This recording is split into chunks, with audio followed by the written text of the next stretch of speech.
Nous sommes toujours au nord et au sud Kivu. RDF M23 et l'ensemble des voyous, les gens qui n'ont jamais été à l'école, des illettrés, des décrocheurs scolaires, des voleurs, ceux qui sont incapables d'écrire ou de rédiger un CV pour trouver un emploi. Les gens utilisés par Paul Kagame en République démocratique du Congo. C'est ça RDF M23. Ceux qui ont raté leur vie, des contrebandiers, c'est ce que nous appelons RDF M23 AFC, basé à Goma.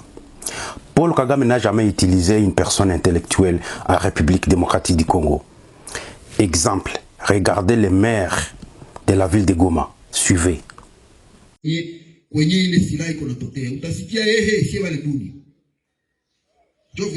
Mais comme on appelle tuikale, ok, allons au Suisse pour résoudre les causes profondes de conflit par la voie pacifique. C'est les traîtres congolais maires de la ville de Goma.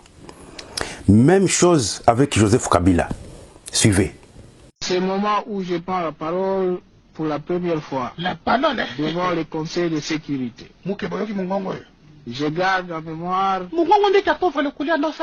la date historique du 24 janvier 2000, où son Excellence le Président Mzee Laurent Désiré Kabila, le Président Zelona, se fondant sur la résolution 1234 du 9 avril 1999, copier-coller, il voulait faire avec Musanga, les gouverneurs Mutusi qui dirigent la ville de Goma.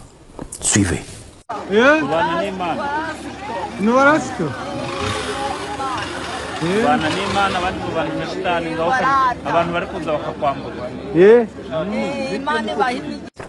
Et c'est pourquoi Paul Kagame utilise les mêmes personnes à Bukavu.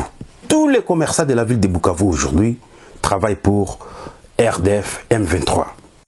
Les commerçants de Bukavu, traîtres, je vous donne la liste.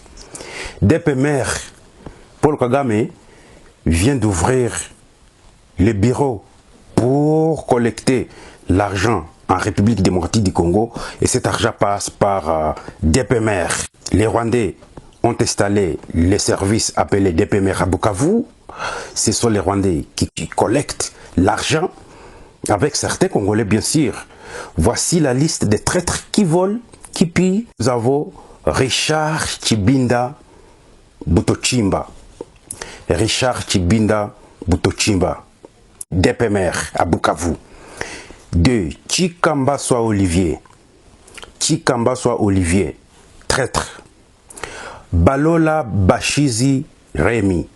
Balola Bashizi Rémi, traître, toujours à Bukavu. Gaston Mkombozi, toujours à Bukavu. Fisto Arajabou William, toujours à Bukavu. Ce sont des personnes utilisées par l'armée rwandaise à Bukavu pour tracasser, pour piller et violer. Ils pillent au Congo, ils portent ce qu'ils avaient pillé au Rwanda.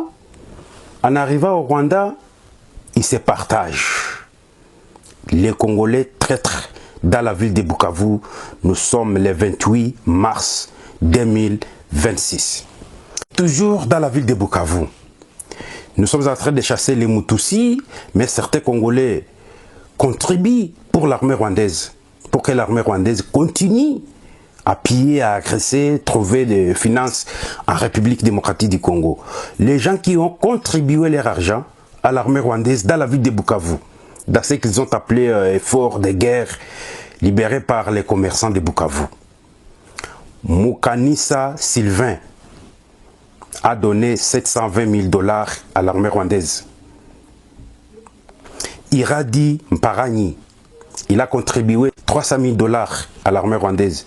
L'homme de Bukavu. Fura Lubago Mama Naomi, il a contribué 900 000 $ à l'armée rwandaise. Mudende Mson Kabanda, il a contribué à l'armée rwandaise 200 000 $ américains. Mama Zoro de Bukavu Elle a contribué 400 000 $ à l'armée rwandaise pour que l'armée rwandaise continue avec les atrocités dans la ville de Bukavu et en République démocratique du Congo. Alors ma question, si ces petits commerçants ont contribué ces montants à l'armée rwandaise, est-ce que vous êtes au courant de ce que Vital Kamerhe a contribué? Est-ce que vous êtes au courant de ce que Bahati Lukwebo a contribué dans la ville de Bukavu et à Goma? Ce sont des gens qui ne veulent pas que les guerres puissent se terminer. Les présidents Fachi